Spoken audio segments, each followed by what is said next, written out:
Shalom, selamat pagi Bapak Ibu Saudara dimanapun Saudara berada saat ini. Sebelum kita memulai aktivitas kita, mari kita teduhkan hati, kita berdoa. Tuhan Yesus, kami datang kepadamu mengucap syukur hari yang baru, kesempatan yang baik yang Tuhan kembali anugerahkan bagi kami. Sebelum memulai seluruh aktivitas kami, berkatilah kami ketika kami bersaat teduh merenungkan firman Tuhan. Di dalam nama Tuhan Yesus firman yang hidup itu kami berdoa dan mengucap syukur. Amin. Saudara yang terkasih dalam Tuhan Yesus, satu bagian firman Tuhan yang akan kita renungkan bersama-sama dalam Lukas pasal yang ke-18 ayat 31 sampai ayat 34. Saudara boleh simak di Alkitab masing-masing, saya membaca bagi kita. Pemberitahuan ketiga tentang penderitaan Yesus. Yesus memanggil ke-12 muridnya lalu berkata kepada mereka, "Sekarang kita pergi ke Yerusalem dan segala sesuatu yang ditulis oleh para nabi mengenai anak manusia akan digenapi.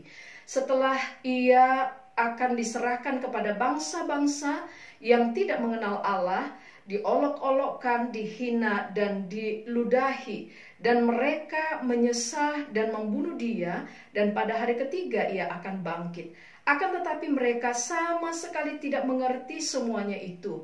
Arti perkataan itu tersembunyi bagi mereka dan mereka tidak tahu apa yang dimaksudkan." Saudara yang terkasih dalam Tuhan Yesus, tentu menjadi satu kebanggaan ketika kita diajar oleh seorang guru yang pintar, yang terkenal dan dihormati banyak orang.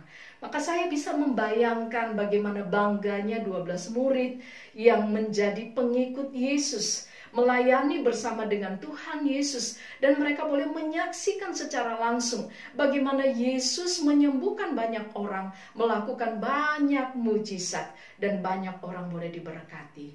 Tetapi menjadi satu ironi Bapak Ibu Saudara, ketika untuk yang ketiga kalinya Yesus menyampaikan penderitaan yang akan dia alami di Yerusalem, bagaimana dia akan disesah, dibunuh, dan mati, dan pada hari yang ketiga dia akan bangkit. Itu sama sekali tidak dipahami oleh para murid. Mengapa? Para murid punya pemahaman, punya konsep yang salah tentang kemesiasan Yesus. Mereka berpikir bahwa Yesus datang sebagai Mesias secara lahiriah. Mereka berpikir bahwa Yesus akan datang menyelamatkan mereka dari para musuh-musuh mereka. Dan Yesus akan menjadi raja sebagaimana layaknya raja-raja di dunia. Saudara yang terkasih dalam Tuhan Yesus, kita melihat di sini, sekalipun mereka mengikut Yesus, melayani bersama dengan Tuhan Yesus, dan label mereka adalah murid-murid Yesus, tetapi apa yang menjadi kehendak Tuhan, apa yang menjadi tujuan Tuhan, itu tidak sampai bagi mereka. Dan berbanding terbalik sekali Bapak Ibu Saudara ketika Yesus berjumpa dengan seorang buta di Yeriko yang tidak pernah berjumpa dengan Tuhan Yesus, tidak pernah melayani Tuhan Yesus bersama-sama dengan Tuhan Yesus. Tetapi dia hanya mendengar tentang Yesus, apa yang dilakukan oleh Tuhan Yesus. Ketika Yesus melintas di Yeriko, dia dengan kebutaannya secara jasmani, dia berteriak supaya Yesus berhenti dan menyembuhkan dia dari kebutaannya secara jasmani. Tuhan Yesus berhenti dan bertanya kepadanya, "Apa yang engkau kehendaki supaya aku perbuat bagimu?" Dan dia katakan, "Tuhan, supaya aku dapat melihat." Saudara yang terkasih dalam Tuhan Yesus, dia memang buta secara jasmani, tetapi dia melek, dia melihat secara rohani. Dia bukan hanya mendengar tentang perkataan Tuhan Yesus, apa yang dilakukan oleh Tuhan Yesus, tetapi juga dia percaya bahwa Yesus sungguh-sungguh adalah Mesias. Yesus sungguh-sungguh adalah tabib yang ajaib. Maka apa yang terjadi, saudara? Orang buta ini sembuh secara jasmani. Ketika dia sudah sembuh, apa yang dia lakukan? Dia memuliakan Allah. Dia mengikut Yesus dan banyak orang memuji Allah. Saudara yang terkasih dalam Tuhan Yesus, tentu menjadi satu ucapan syukur, menjadi satu kebanggaan bagi kita ketika kita diselamatkan oleh Tuhan, percaya kepada Tuhan Yesus, bahkan kita mungkin terlibat dalam berbagai pelayanan, baik di gereja maupun di berbagai tempat.